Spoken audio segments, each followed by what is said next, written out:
Hey, what is up guys, Massive here, back to do another video, and today I've got a game on Tournament Decision. This is the no poker version. Once again, nobody really plays the vanilla version of Tournament Decision anymore, just due to Shadow Team openings and, you know, the meta being fully understood nowadays. People know that they can go for Shadow Teams and intercept the enemy engineers, hence how we have the no poker version, and this is what you'll find played most of the time.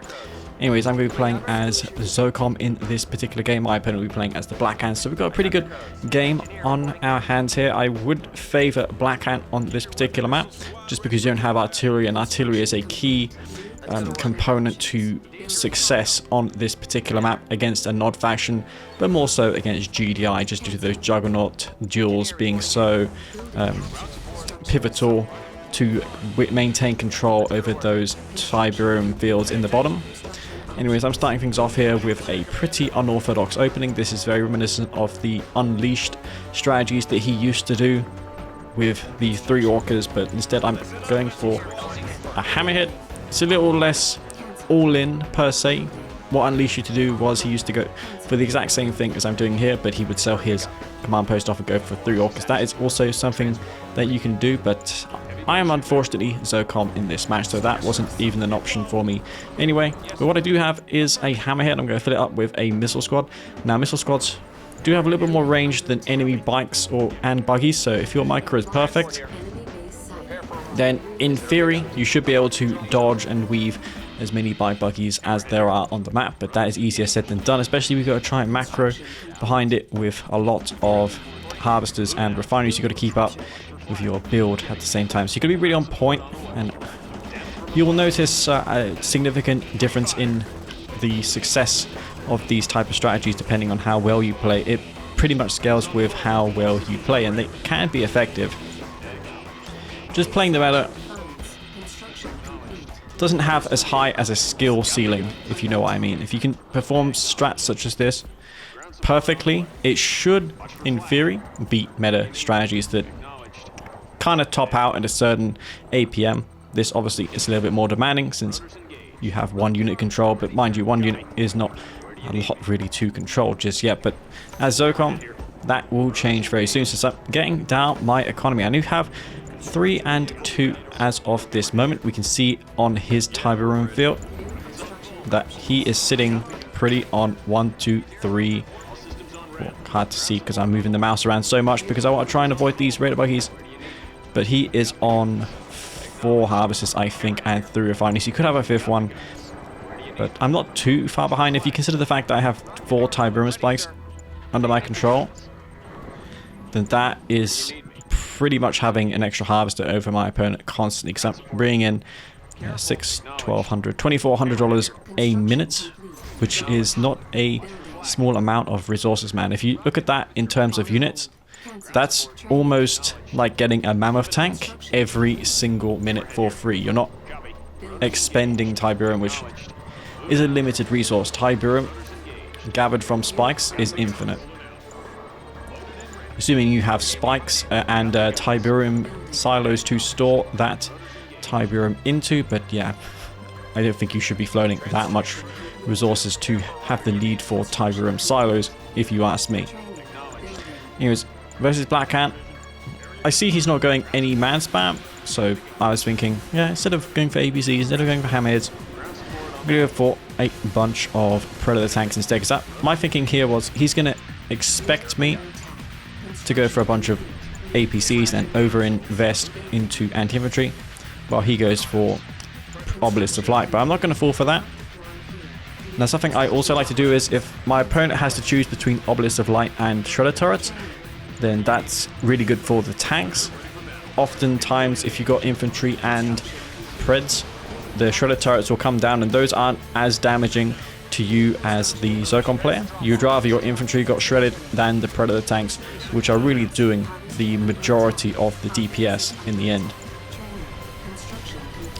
Click comes down, and thanks to the fantastic audio positioning in this game, you can hear where units and effects are coming from. I was able to triangulate which refinery he was going to click, and I sold the right one before it died.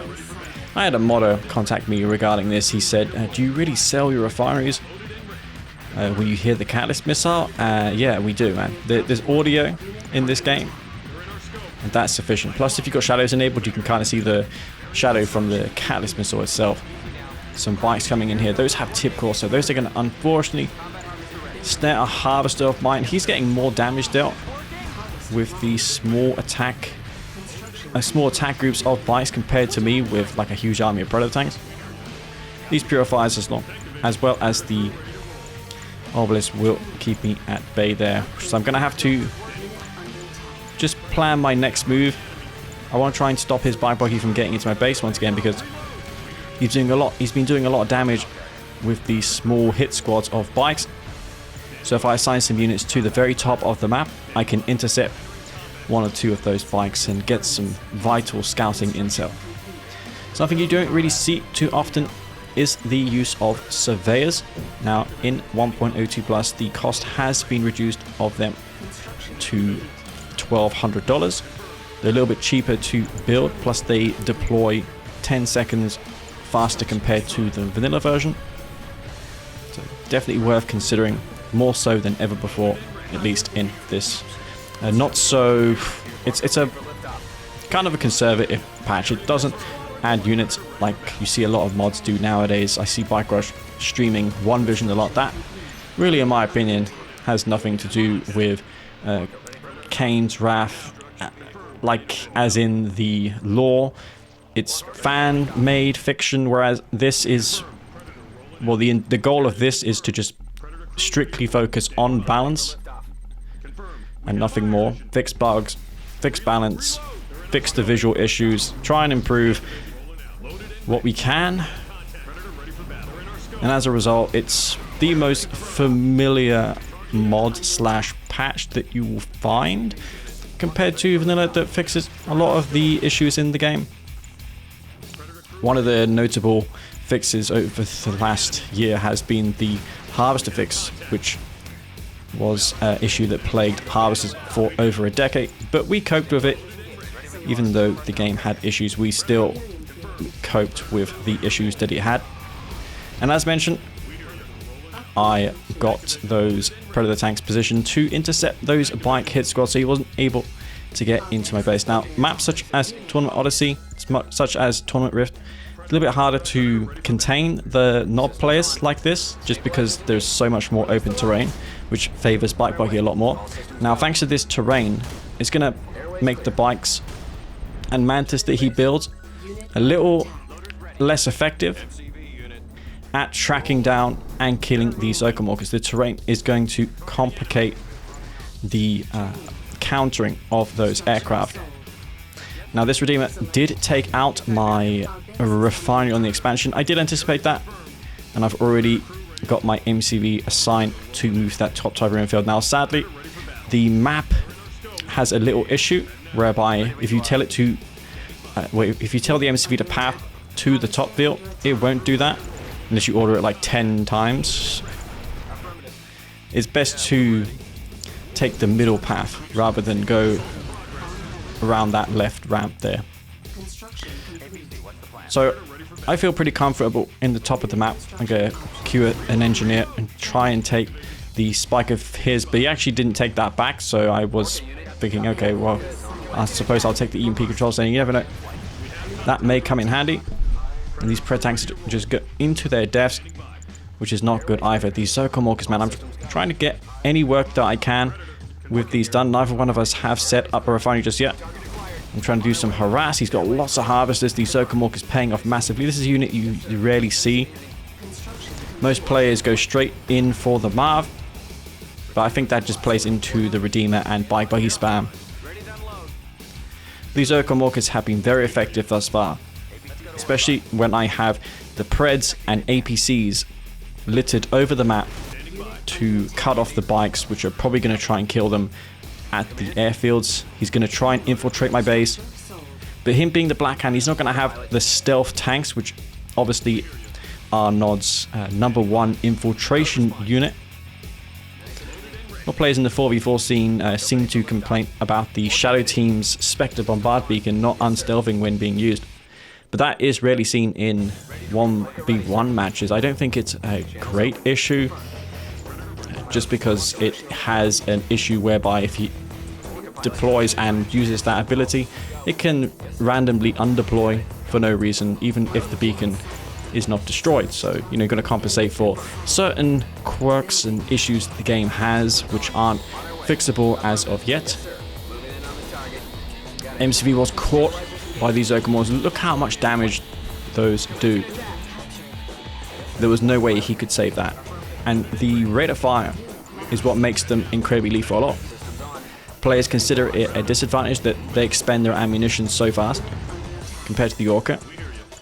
But that's precisely why they are more expensive and why EA deemed them to be more of a valuable unit compared to the regular Orca, just because it has that super high DPS, it has a lot of alpha damage, it can kill units very, very fast and get out of the AA defenses of the enemy. So you're going to take less losses, and you're probably going to get all of the projectiles off as well. So great for finishing big, heavy units off like the Redeemer. Hard to miss with those sonic grenades. Redeemer moving into my base. Going to build a Mav tank, hoping to use that to kill the enemy bikes here. Sonic emitter just for good measure. So I just can stall this attack a little bit longer while I get this Mav out. And I was like, uh-oh, there's a Purifier there, but it was just a decoy. Imagine if that was a real Purifier, but then that wouldn't make any sense since I have units in the top. I'm not sure how he got a decoy there. It must have been that garrison building in the very top of the map, which he has control of. So he clearly used that to summon in some decoys. 2 hammer hits for me there. Not sure why I built those, but I got the EMP control center. That is halfway done. Orca's wasting some of their rounds, but they do a lot of damage to Tiberium crystals, and in that case I was able to blow up some of those crystals. A lot of people seem to ask me why I don't focus on killing Tiberium that often, and that is because the Tiberium regrows pretty quickly in most of the maps in this game. So if you kill 2 or 3 crystals, it's likely that those 2 or 3 crystals would have respawned and regrown by the time you've reloaded your Orcas in this case and gone back there. So I don't think it's a good idea. It's not like StarCraft, where once you've emptied the deposits of the what do you call it, Vespian gas and minerals, they come back. They don't come back. That's not the case here. Tiberium in this game grows back, and in many cases it's pretty fast, the respawn rate. So yeah, this Mav got it out. Gonna be able to counter the Redeemer with this. Gonna keep an eye on that Redeemer. You could get the Purifying Flame as well to boost the DPS of the Flame unit, which he has in that right now. My unit's in the top of the map. I'm just going to keep this area of the map scouted. And this is the tricky part for Zocom, man. What do you do against the NOD players that are camping up like this? Because you don't have artillery. It looks like I'm doing okay, but I'm almost depleted on my field. And if he manages to secure that bottom field, I'm in huge trouble. I have nothing really to decisively take out his army of units and Redeemer as this present time. And 1 ration can end me easily. Keeping these Orcas around. And I see a lot of infantry coming my way, and I don't have anything to deal with that. But since I'm now on tier 3, I've got the options available to me to counter this pretty effectively. I'm going to build a commando from the barracks, as well as summoning in the sniper teams from the support power. I'm going to use these garrisons that are still around to house the sniper teams. This will keep them, well, somewhat safe. It's going to be tricky though, since those Black Disciples will de-garrison them very quickly. But yeah, the commando has moved in here, and now he's going to start working on this infantry. I should focus on the Cabals if I see any first, just so they don't kill this commando, because the rockets are useless. They're never going to be able to kill a commando. And what better use for a commando than a bunch of purifiers and infantry coming towards you? That force of units would not have been cleaned up any better if I had not made that commando, man. I would have taken more losses, and likely the trades he would have taken there would have given him the advantage he needs to win this match pretty decisively. Now, I do have the EMP ability, so regardless, I would have had the EMP available to me.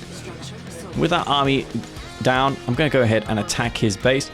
I see that he doesn't have much defense there. He still has that tip core upgrade online, so I need to be extra careful with my aircraft. In this case, I got 5 Zocom Orcas and 2 Hammerheads. I didn't overspend massively on aircraft. A lot of players, especially new players, when they play Zocom, just invest all of their credits into Hammerheads with Zone Raiders inside, and that's a good strategy on some maps. In 1v1 maps, your opponent's just going to make a bunch of Mantis and Buggy and triple MCV and kill that very effectively. Triple MCV will hard counter zone head spam very effectively. And now this Redeemer as well as Infantry Army is in my base. I have nothing to defend against this. My Orcas also have nowhere to land. I'm building a Space Command uplink when really I have no need for that. Commando can jump jet over to that Sonic Obelisk supply and take it out. I'm going to stall the advance of the Streamer with the EMP. Just going to buy myself some time. I don't really have anything there to kill it. And this Commando's still going around. Look at the DPS. I'm going to kill the Obelisk. I got a double kill there with the Obelisk and his tech buildings. He hasn't got anything left here to stop this Commando. And look at the health on that Commander, man. It is literally on 1 health, single digits. It has to be. The health bar is non-existent. Even while selecting it with the enlarged health bar in the bottom right hand corner, it has no health at all. So that Commando, it's a miracle it lived. And since I've got an armory conveniently in my base, which will be my only base soon since this Redeemer is taking out my main, I'm going to be able to get some heals on this Commander. It's going to heal it back to full health.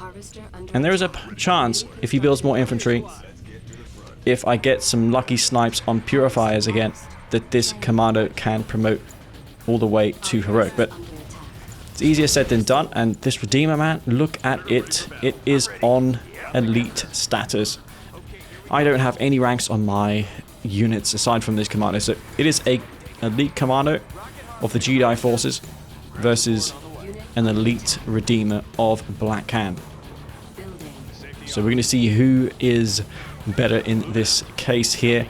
Commando getting off to a good start, taking out this rocket spam very quickly, and that's going to ultimately allow that Commando to promote to Heroic. And look at that beautiful blue, red firing FX. Those red tracers come down on that Redeemer from the Commando within the Hammerhead. So much DPS, but not really so against epic units. But still, it's a notable amount of DPS. It's not nothing. Marv isn't particularly great as far as DPS is concerned. You can see I have mostly rifles in the Redeemer, so that's barely any DPS. The Redeemer is going to easily be able to destroy me. But if I get an EMP on this, then I can lock it down and then chain it with the Grenade Squad EMP. He doesn't have anything to reinforce this. He can't really go for infantry for obvious reasons. I have a Commander there. It's promoted. I can evac that and use it to kill infantry on the ground. It's going to be very hard to deal with. And I'm struggling to land the EMPs on this Redeemer. I'm very afraid it can go Heroic. A Heroic Redeemer in this situation would be devastating for me. But with this EMP about to come down and with those grenade squads there, I'm going to be able to lock it down. But oh my god, man, I don't believe what had just occurred here. I used the EMP and I sadly caught my own Commando, my own Heroic Commando in that hammer. Was lost to my EMP. So both our elite units went down there in a pretty funny ending on tournament decision, no poker. And I hope you all enjoyed that show there between the Black Hand forces and the Zocom, the Zone Operations Command. Anyways, guys, hope you all enjoyed it. Once again, this is it for me. Before I go, I'd like to thank my Patreon members for supporting my channel and keeping this game going via me doing those patches. I have another update planned for the end of November, working on a change list for it. and I have been gathering notes over the last couple of weeks. Anyways, guys, thank you very much for watching. This is it from me again, and I'll see you all in the next one. Peace out.